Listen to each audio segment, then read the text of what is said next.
Eu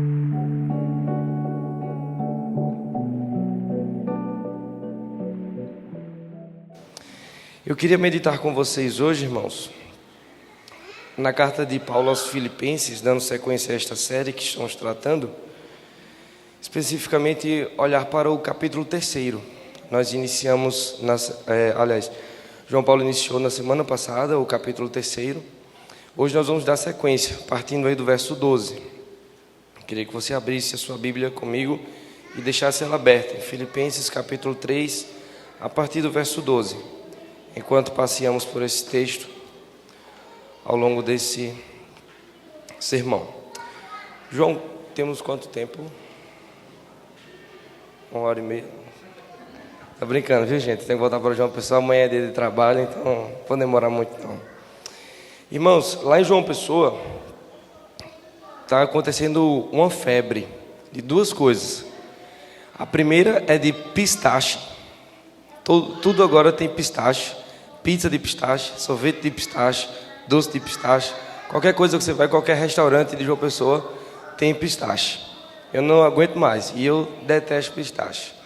E a outra febre é de corrida. Todo mundo virou corredor lá em João Pessoa.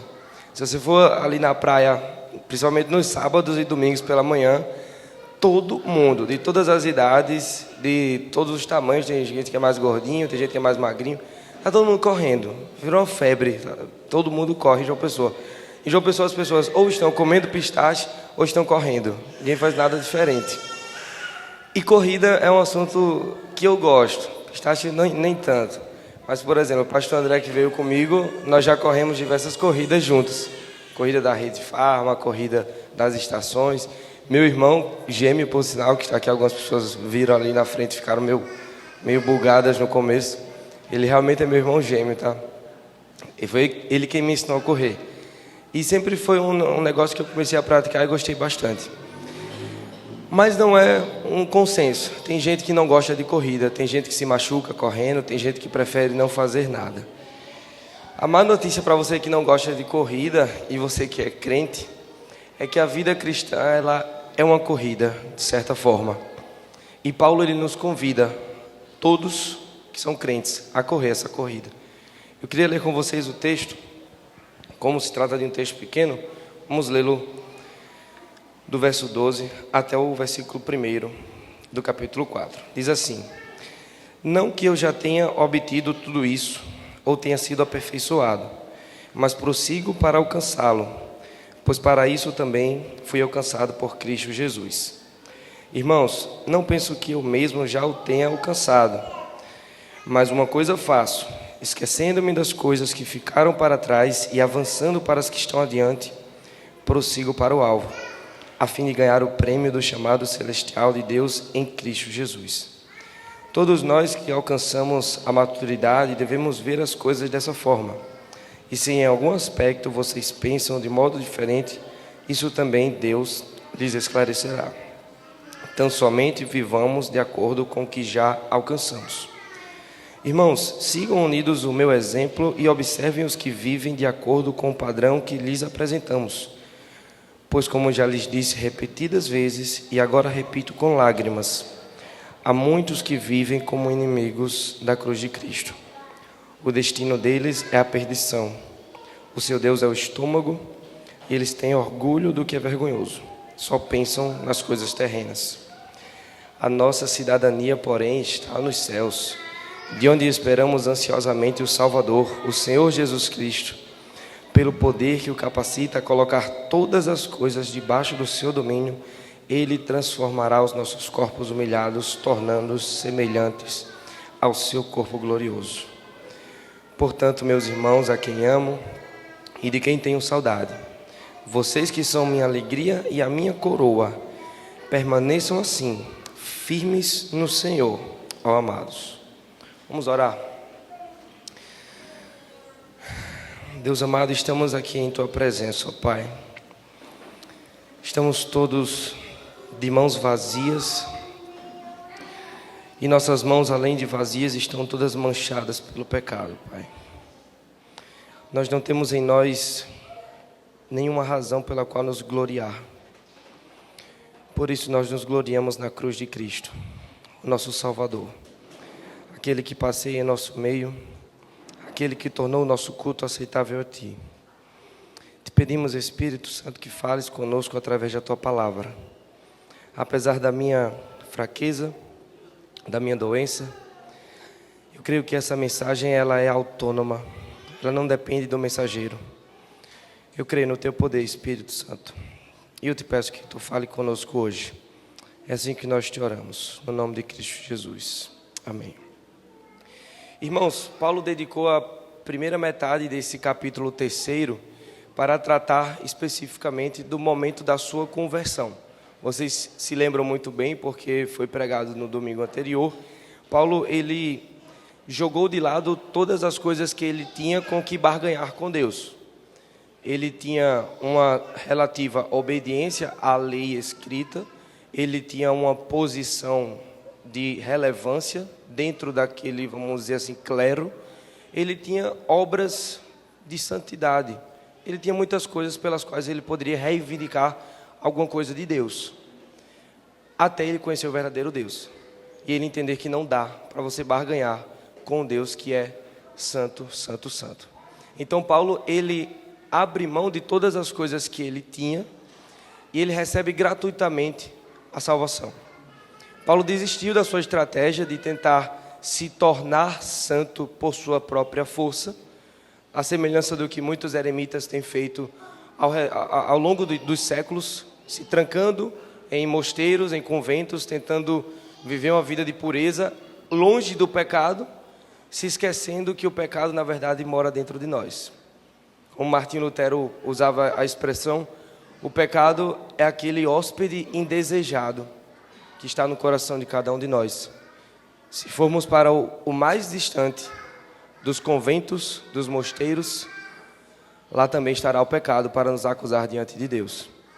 Então Paulo, ao entender tudo isso, ao lançar-se inteiramente na graça de Deus e no seu amor, ele entendeu que a partir de agora ele era uma nova criatura.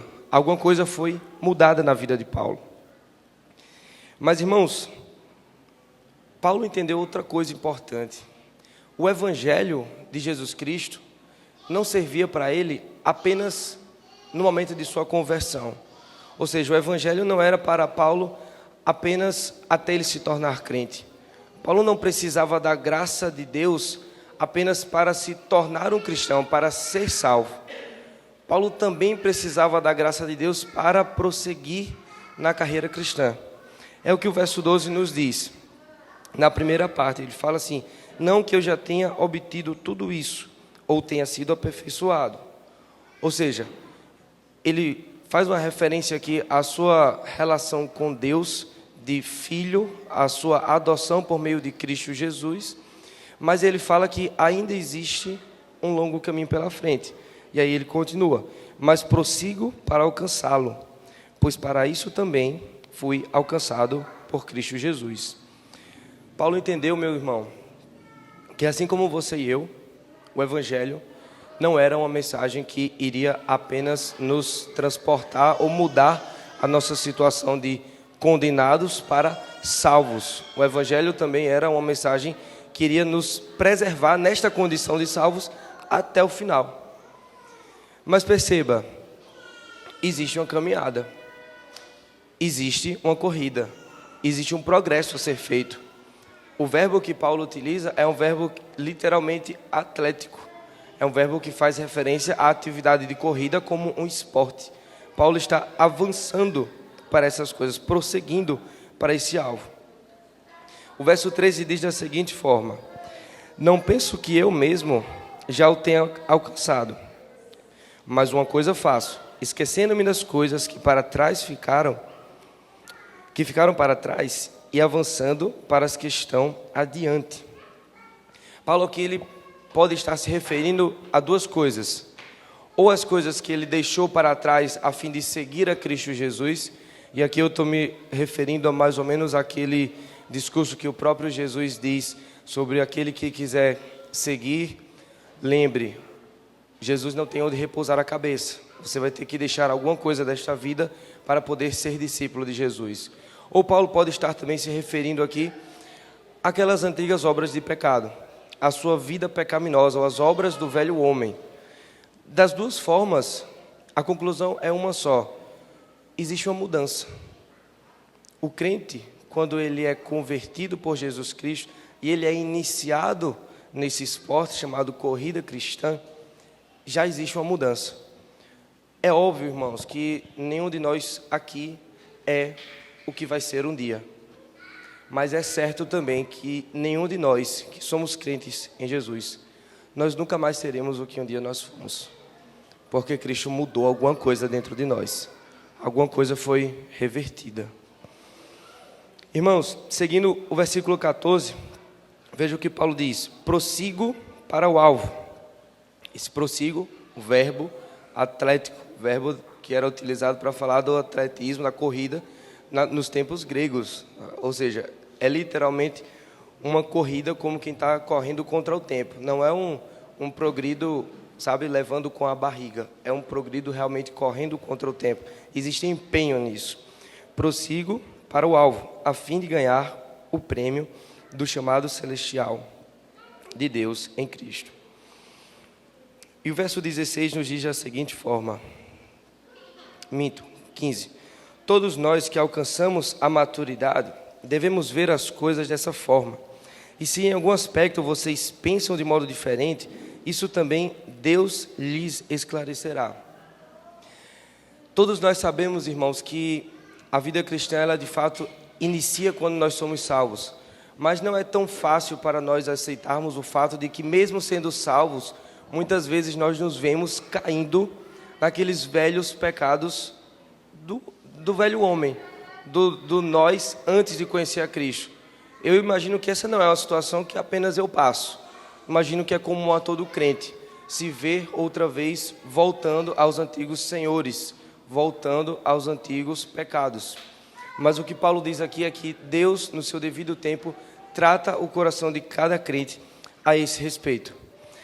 E o versículo 16 fecha essa primeira parte, dizendo: tão somente vivamos de acordo com o que já alcançamos.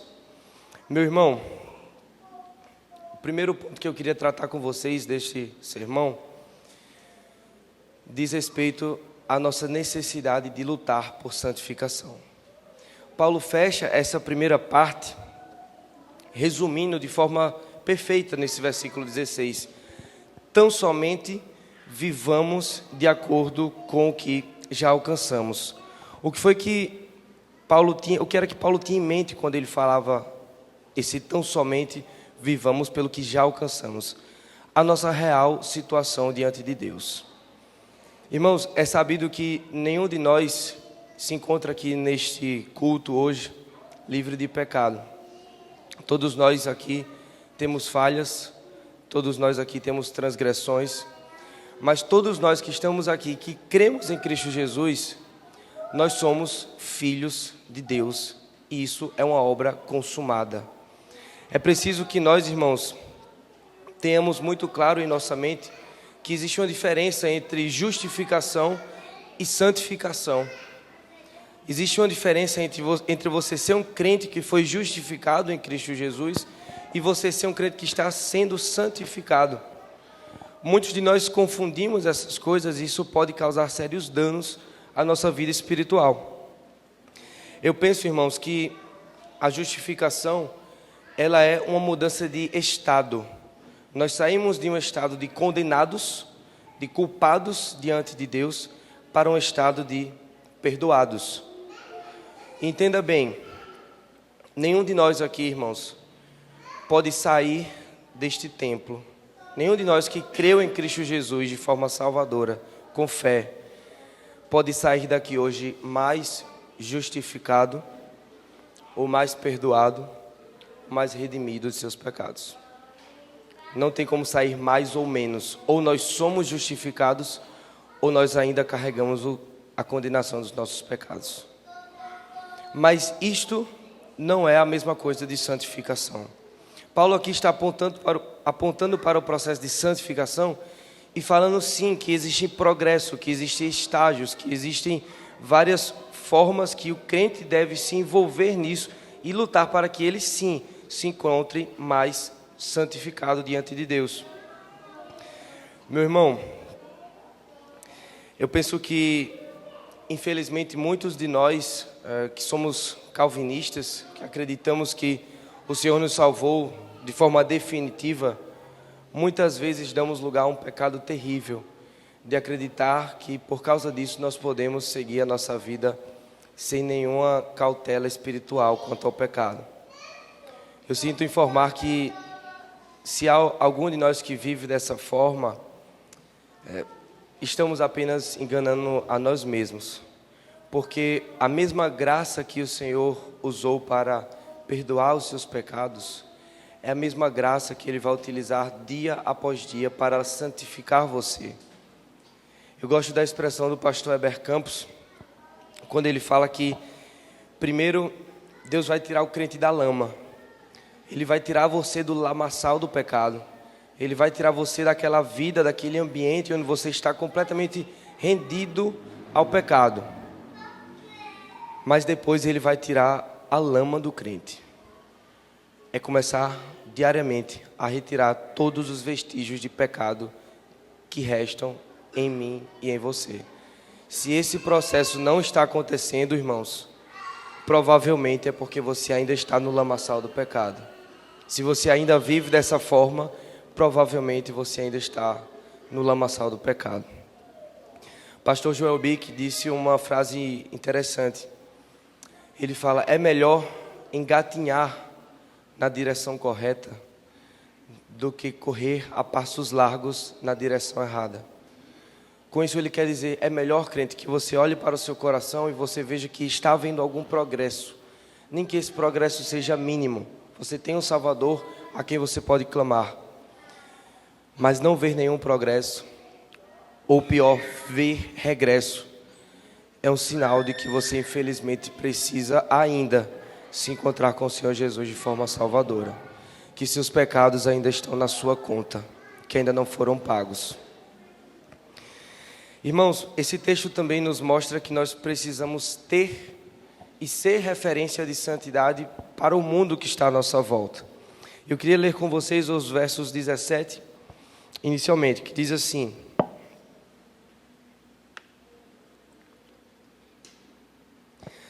irmãos, sigam unidos o meu exemplo e observem os que vivem de acordo com o padrão que lhes apresentamos.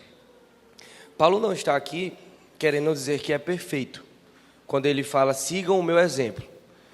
Ele acabou de dizer, 2, 3 versículos acima, que ele ainda não alcançou essa perfeição. Mas o que ele tem em mente aqui é alguma coisa parecida com o que ele disse aos coríntios: sede meus imitadores, assim como eu sou de Cristo. E ele vai além, ele fala que para além dele, ainda existia uma nuvem de testemunhas, outros crentes de outras regiões, de outras igrejas, que estavam seguindo este padrão. Que padrão é este? Cristo Jesus. O verso termina falando, observem os que vivem de acordo com o padrão. Ou seja, existia uma nuvem de testemunhas para ser referência. Os crentes, eles não estavam sem uma referência para seguir. Mas infelizmente também havia referência de quem não seguir. O verso 18 coloca da seguinte maneira: pois como já lhes disse repetidas vezes, e agora repito com lágrimas, há muitos que vivem como inimigos da cruz de Cristo. Irmãos, aqui Paulo, ele não deve estar se referindo a ímpios, porque ele não deve imaginar que os crentes de Filipos vão se espelhar ou ter como referência ímpios. Não são pessoas que vivem de forma completamente afastada da lei de Deus. Esses inimigos da cruz de Cristo aqui, provavelmente são os já conhecidos judaizantes, que eram homens que traziam para a mensagem do Evangelho um adicional. Eles traziam uma obrigação a mais, uma necessidade a mais. Eles traziam uma ordenança a mais que você precisaria cumprir. Infelizmente, meus irmãos, quando você altera a mensagem do Evangelho por uma vírgula sequer, você na verdade criou um novo Evangelho. Um Evangelho que não é capaz de salvar. Um Evangelho que não é mais o Evangelho de Jesus Cristo. É o Evangelho. É a sua mensagem. É a sua rota de salvação. Se você muda qualquer coisa que está no Evangelho, você criou um outro Evangelho. E provavelmente você criou uma própria armadilha na qual você já está preso. Paulo tem esse medo no coração e é por causa disso que ele derrama lágrimas. E a fim de livrar os irmãos de Filipos, desses falsos crentes que estavam inseridos como uma praga no meio daquela plantação, ele solta aqui uma rajada de insultos contra esses irmãos. Ele diz o seguinte, verso 19: o destino deles é a perdição, o seu Deus é o estômago, e eles têm orgulho do que é vergonhoso. Só pensam nas coisas terrenas. Irmãos, começando a analisar esse versículo pela última sentença, só pensam nas coisas terrenas. O coração e os olhos desses judaizantes, desses falsos crentes que criaram um novo evangelho, que estavam infectando aquela igreja, estavam voltados apenas para as coisas debaixo desse sol. Eles olhavam apenas para alegria, prazer momentâneos, perenes, coisas que não satisfaziam a alma do crente que é eterna. E por causa disso, eles se enveredaram em um caminho de pecado, misturando o evangelho com outras mensagens e criando uma mensagem totalmente diferente. Por causa disso, Paulo fala, eles são inimigos da cruz de Cristo, porque não creram na única mensagem que podia salvá-los. Não só não creram, como começaram a divulgar uma mensagem rival, uma mensagem antagônica, uma mensagem que é completamente o oposto. Irmãos, eu acho que nos cabe aqui algumas aplicações. A primeira delas, que eu gostaria de refletir com os irmãos, é a seguinte: será que Paulo diria da igreja de Mamanguape, da igreja presbiteriana do Vale, da igreja presbiteriana do bairro dos Estados, ou de mim e de você particularmente, as mesmas palavras que ele disse aqui, acerca dos irmãos que têm seguido o padrão? Será que nós nos encontramos nesse rol seleto de crentes imperfeitos, mas que têm seguido a Cristo, que têm testemunhado do Evangelho de Jesus Cristo? Infelizmente, meus irmãos, nós podemos até pregar para muitas pessoas. Algumas delas vão parar para lhe ouvir. Dessas que pararam para lhe ouvir, metade vão concordar com você. E das que concordaram, a outra metade talvez aceite vir a um culto e ser discipulado. Mas o seu testemunho é um argumento da qual elas não podem fugir. Se você quiser pregar para uma pessoa, pode ser que ela rejeite isso. Pode ser que ela chegue para você e fale, olha, eu não quero ouvir esse Jesus, eu não quero saber de nada da sua fé, do seu livro sagrado, eu não acredito nisso, eu não gosto da sua igreja, eu gosto de ficar em casa no domingo, não quero saber, fim de papo. É bem provável que isso aconteça, que já tenha acontecido com alguns de vocês, como já aconteceu comigo, ao tentar evangelizar algumas pessoas. Mas nenhuma delas pode fugir do seu testemunho. Nenhuma delas pode se esquivar de ver Jesus Cristo em você. Então, nosso testemunho, irmãos, ele é extremamente importante para construir a mensagem ou para adubar o coração das pessoas para receber o Evangelho. Como da mesma forma, ele pode secar o coração de uma pessoa, porque ela vai olhar para um crente que não dá testemunho e vai dizer assim, eu não quero servir a esse mesmo Deus, por causa dessa pessoa. Essa pessoa aqui, eu não quero ser crente para ser igual a ela, que não trata sua esposa, o seu esposo com carinho, com amor, que não trata bem seus filhos, que vive enrolado em esquemas dentro dos seus negócios. Não quero ser crente para ser do mesmo jeito. infelizmente, o nosso testemunho tem esse poder, tanto de construir como de destruir. Irmãos, nós temos que entender que o mesmo Jesus que nos diz, vinde como estais, Ele não diz, permaneça como estais. Nós, às vezes, temos essa sensação, que Deus me recebe como qualquer pecador. Sim, de fato, se entrar por esta porta uma pessoa que tenha cometido as piores aberrações nesta cidade, que todos vocês tenham sido testemunhas, a nossa missão como crentes que fomos perdoados por Cristo é recebê-la e mostrar a ela o caminho de retidão. É o que Jesus faz conosco, Ele nos recebe, mas quando Ele nos recebe, Ele também nos transforma. Você não vê um cobrador de impostos se encontrando com Jesus e voltando a cometer os roubos que cometia. Você não vê a pecadora que se encontrou com Jesus num poço, voltando a se entregar a uma vida de sexualidade promíscua. Você não vê pecadores da pior qualidade se encontrando com Jesus, crendo nele e saindo para cometer seus mesmos pecados. Deve existir santificação.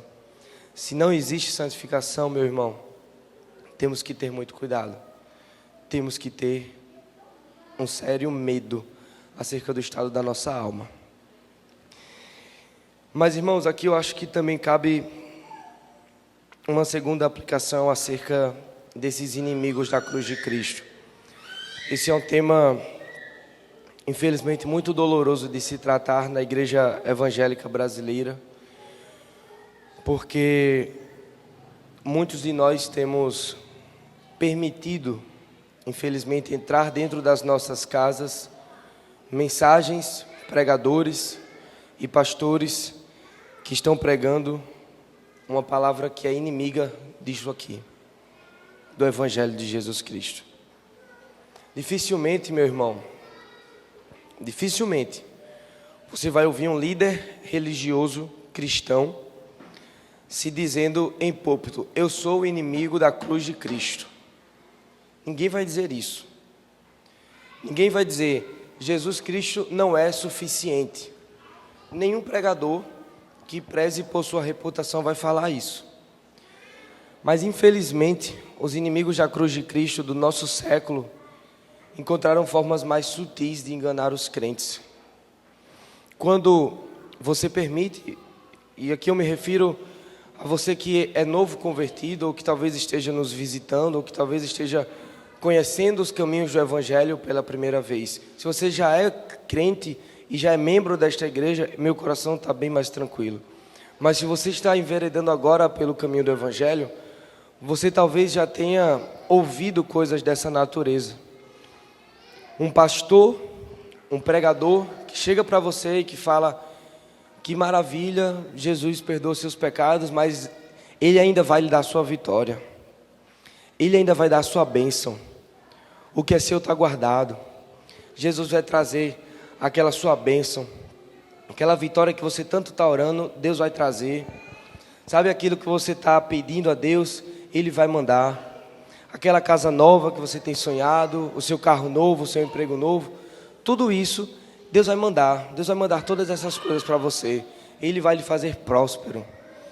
Meus irmãos, se nós deixamos entrar nas nossas casas essa mensagem, entenda, existem inimigos da cruz de Cristo pregando aos nossos corações. Porque o que esses teólogos da prosperidade estão dizendo, com outras palavras, é que Jesus não é suficiente. Que ter salvação em Cristo Jesus, que o perdão dos pecados, que tudo o que Ele conquistou para nós na cruz do Calvário, não foi suficiente. Você sempre precisa de algo mais. Você foi perdoado, tudo bem, você foi perdoado dos seus pecados, você ia para o inferno, agora você vai para o céu. Mas eu ainda preciso daquela minha vitória, daquela minha conquista, daquela minha bênção. Meu irmão, a sua vitória e a minha já veio. O nome dela é Jesus Cristo. Ela veio 2000 anos atrás, foi crucificada numa cruz desse jeito aqui. Pagou pelos seus pecados, pagou pelos meus pecados. Que bênção maior nós poderíamos esperar do Senhor? Será que falta alguma coisa? Será que nós não temos razões suficientes para se alegrar no Senhor? Para viver uma vida de obediência? Para viver uma vida de gratidão? Será que você só pode realmente obedecer a Deus crescer em santificação, servir a sua igreja, honrar ao Senhor, depois que você comprar a sua casa, que Deus mandar a sua casa, que Deus mandar o seu carro zero, que Deus lhe aprovar no vestibular, que Deus lhe aprovar no concurso, que Deus fazer sua empresa crescer. Será que somente aí você vai poder se alegrar no Senhor? Será que a salvação que Ele conquistou para nós não é suficiente? Irmãos, creiam em Cristo Jesus. Entreguem-se aos braços do nosso Salvador. Sirvam a Ele com o coração grato, servindo e buscando o reino de Deus e a sua justiça. E todas as demais coisas que nós precisamos, Ele vai nos dar. Como a canção do Projeto Sola, que cantamos várias vezes, se você não tem hoje alguma coisa, é porque você não precisa. Se você é um crente que confia no Senhor Jesus, você vai poder dizer com o salmista Davi: o Senhor é meu pastor e de nada terei falta. Você vai poder dizer também com o profeta Abacuque que ainda que a figueira não floresça, ainda que não haja fruto na vide, ainda assim eu me alegrarei, Deus da minha salvação. Corra desses teólogos que apresentam para você uma razão a mais. Você precisa de algo a mais do que a cruz de Cristo para ser feliz. Fuja, porque eles são inimigos da cruz de Cristo. Essa teologia vai cegar o seu coração e você não vai conseguir encontrar plena satisfação em Deus, porque sempre vai faltar alguma coisa. Sempre vai faltar alguma coisa. Mas com Deus nós somos satisfeitos. Em Cristo Jesus nós temos tudo o que nós precisamos. Esse é um tema muito doloroso, meus irmãos, de se tratar, especialmente no meu caso, porque eu vivo com pessoas assim, ao redor, amigos, familiares, pessoas queridas, que dizem confiar em Jesus, mas nunca conseguem se satisfazer em Cristo. E eu posso lhe garantir, meu irmão, que se você se render aos pés de Jesus, o mundo inteiro pode cair à sua volta, você ainda vai sorrir, porque Jesus é a razão da sua alegria. E Ele nunca vai faltar na sua vida. Lembre-se de José. Deus tirou tudo da vida de José. Colocou ele numa prisão para ser escravo. Deus só não tirou uma coisa de José. Deus não tirou a si mesmo da vida de José. Deus tirou tudo da vida de Jó. Não tirou uma coisa. Deus não tirou a si mesmo da vida de Jó. Deus não vai lhe abandonar. Deus não vai me abandonar. Por causa disso nós podemos crer confiadamente, ainda que o mundo nos dê todas as razões para não crer. Amém? Irmãos, caminhando para o final da minha voz e para o final do texto, Paulo não podia terminar essa passagem de uma forma mais bela. Versículo 20 nos fala que nós não podemos esquecer jamais que apesar da longa corrida, ela um dia vai ter um fim. Um dia todos nós descansaremos. Diz o seguinte, verso 20: a nossa cidadania, porém, está nos céus, de onde esperamos ansiosamente o Salvador, o Senhor Jesus Cristo. Pelo poder que o capacita a colocar todas as coisas debaixo do seu domínio, Ele transformará os nossos corpos humilhados, tornando-os semelhantes ao seu corpo glorioso. Meus irmãos, Paulo está aqui redirecionando os olhos dos crentes filipenses. Enquanto no versículo 18, no versículo 19, ele fala que aqueles inimigos da cruz de Cristo olhavam apenas para as coisas aqui de baixo. Paulo está falando o seguinte: façam o contrário. Olhem agora para cima. Olhem para os céus. É de lá que virá o nosso socorro. Irmãos, Paulo ele utiliza aqui para mostrar o quão solene, quão forte é aquele que virá nos buscar. Ele utiliza 4 expressões extremamente poderosas. Ele chama o nosso Senhor de Salvador, inicialmente, que significa aquele que livra de grandes perigos. Depois ele utiliza o termo Jesus, que significa literalmente Deus salva. Cristo, que significa ungido e rei. E depois Senhor, que significa governante. O que Paulo está dizendo aqui, meu irmão, ao utilizar essas 4 expressões que resumem bem o tamanho do poder daquele que virá nos buscar, é que eu e você não precisamos ter medo. Eu e você, nós não precisamos temer, não precisamos nos amedrontar. Aquele que está vindo nos buscar é mais forte do que qualquer um dos nossos inimigos debaixo dessa terra. Ele é mais forte que o pecado, ele é mais forte que a própria morte. E ele venceu os nossos inimigos na cruz do Calvário. Meus irmãos, esse texto nos sugere algumas aplicações muito óbvias. O reino do Senhor Jesus, ele já foi inaugurado nesta terra e em breve ele será concluído com a volta do nosso Salvador.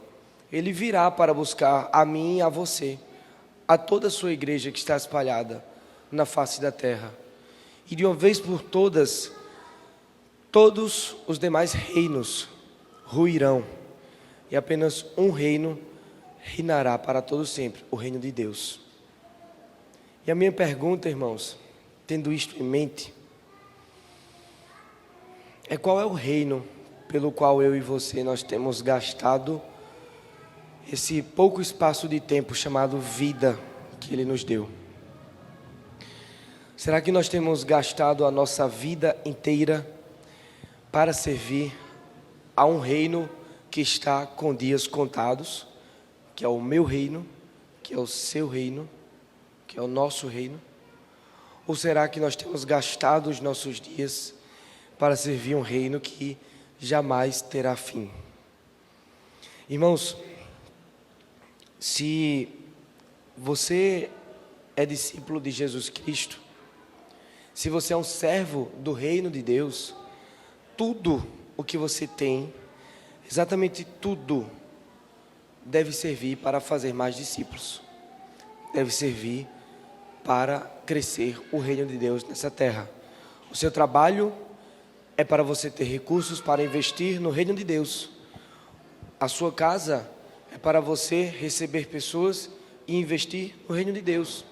O seu carro é para você investir no reino de Deus. A sua família, os seus filhos, tudo isso tem que ser colocado à disposição do nosso rei, ou isso estará a seu próprio serviço. E a má notícia que eu tenho para lhe dar é que estas coisas, elas não vão trazer para você a alegria que elas prometem. Pelo contrário, elas vão lhe escravizar. Elas se tornarão ídolos nos seus corações, assim como um dia já foram no meu, e assim como eu até hoje tenho que lutar contra ídolos que meu coração fabrica diariamente. Quando esses ídolos se quebram, eles quebram juntos os seus adoradores. Você pode dar a sua vida pelo seu trabalho, para ser a pessoa mais bem-sucedida da sua empresa, para você conseguir uma promoção, ou para a sua empresa crescer, ou para você ser o aprovado número 1 no vestibular que você quer, ou no concurso que você tanto almeja. Mas sabe o que vai acontecer se você falhar? Se você não for o funcionário número 1, se a sua empresa não for a que cresceu mais, outra pessoa vai passar à sua frente.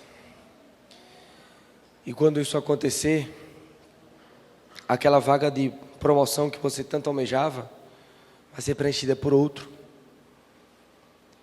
E essa vaga, esse trabalho, essa oportunidade, ela não vai te perdoar. Ela vai quebrar o seu coração. Mas existe um que promete satisfação, alegria, paz. E que ainda assim é capaz de te perdoar e de me perdoar quando falharmos. Jesus Cristo. Jesus Cristo, Ele tem paz para nos dar. E Ele tem perdão para quando falharmos. Esse é o Salvador que precisamos.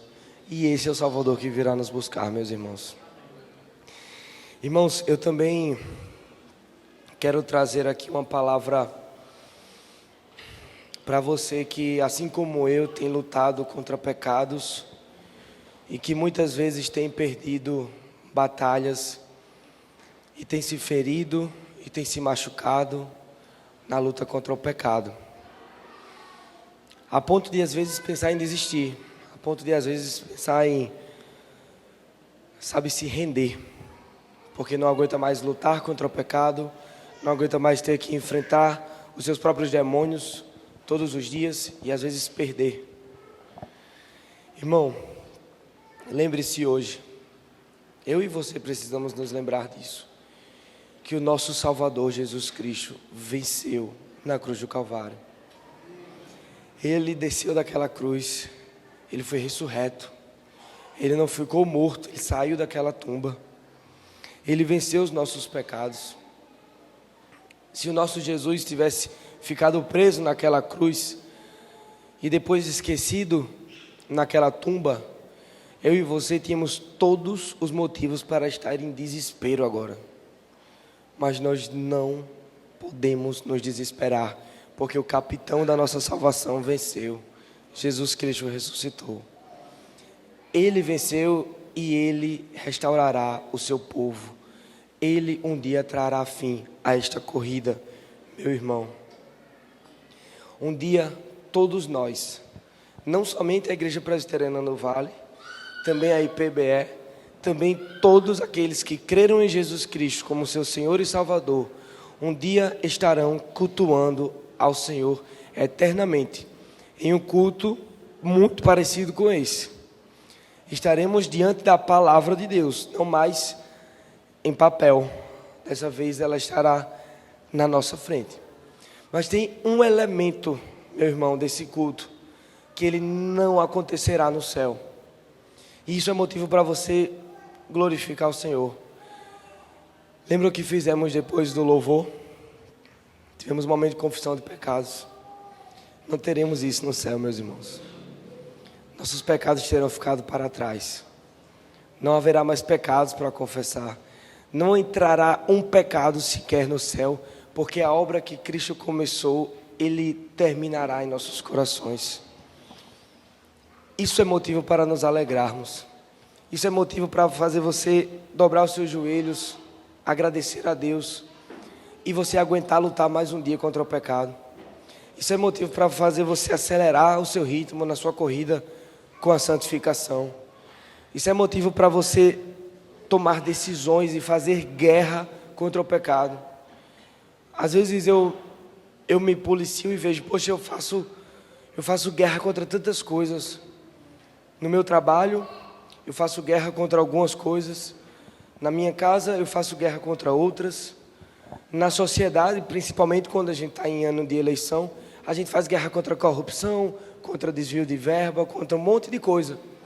Mas poucos crentes, e eu me vejo nesse meio, fazemos guerra contra o pecado. Irmão, é para ser uma guerra. Se não fosse assim, Efésios capítulo 6 deveria não estar na nossa Bíblia. Jesus lhe salvou, você estava, assim como eu, morto. Você não podia fazer nada. Deveria ser um ato unilateral. Se não fosse assim, nenhum de nós poderia ter atendido ao chamado. Quem de nós ouviríamos o Senhor Jesus batendo na porta do nosso caixão e atenderíamos, abriríamos a porta do caixão e falar: oi Senhor, pode entrar.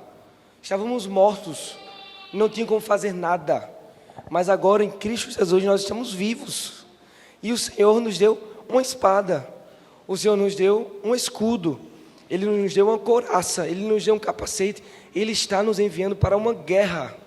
Então lute, meu irmão, contra o seu pecado, lute por santificação, porque o poder do pecado já foi vencido na cruz do Calvário. Você não está mais sob domínio do pecado. Eu não posso mais viver debaixo da escravidão do pecado, porque Cristo Jesus morreu e ressuscitou por mim e por você. Meu irmão, meu desejo para você essa noite é o que Paulo diz no versículo 1 do capítulo 4. Portanto, meus irmãos, a quem amo e de quem tenho saudades, vocês que são a minha alegria e a minha coroa. Permaneçam assim, firmes no Senhor, ó amados. Você precisa do Senhor, eu preciso do Senhor dia após dia. Não fique firme na sua capacidade de se manter longe do pecado, na sua capacidade de obedecer aos mandamentos do Senhor.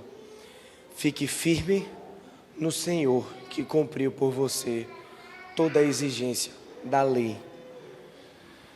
Irmãos, minha voz e a pregação também chegaram ao fim. Eu não sei qual é a sua relação de fato com corrida. Alguém aqui corre, só por curiosidade? Gosta de treinar corrida? Ninguém? Tem um ali.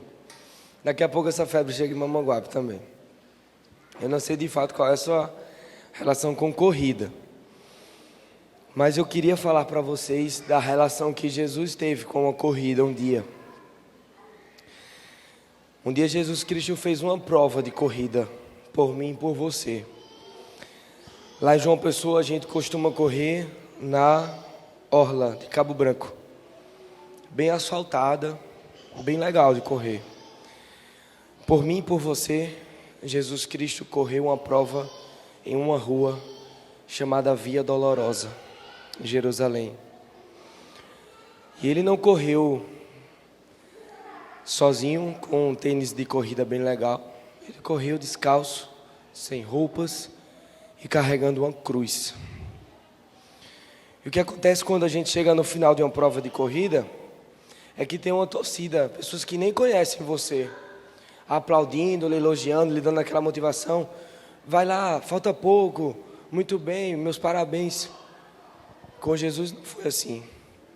Jesus também foi recebido por uma torcida, mas uma torcida rival, uma torcida que zombava, uma torcida que ridicularizava do nosso Salvador.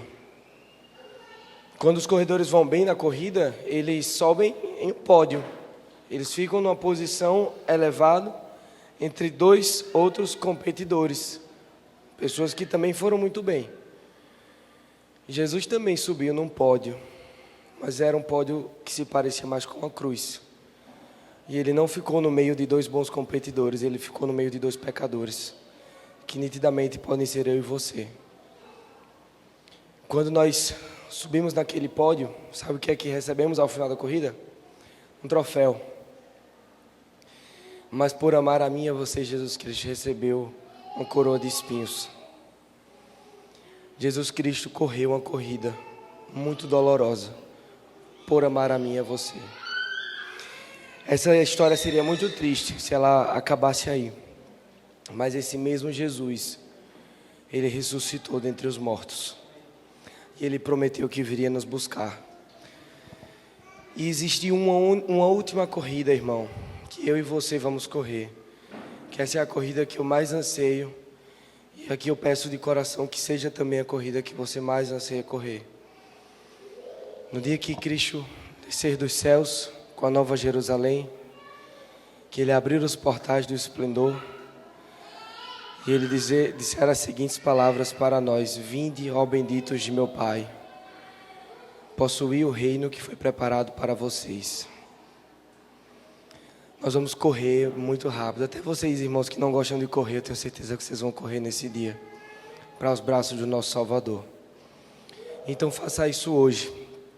Corra até Cristo, porque Ele é o nosso único lugar seguro. Feche seus olhos. Vamos orar mais uma vez.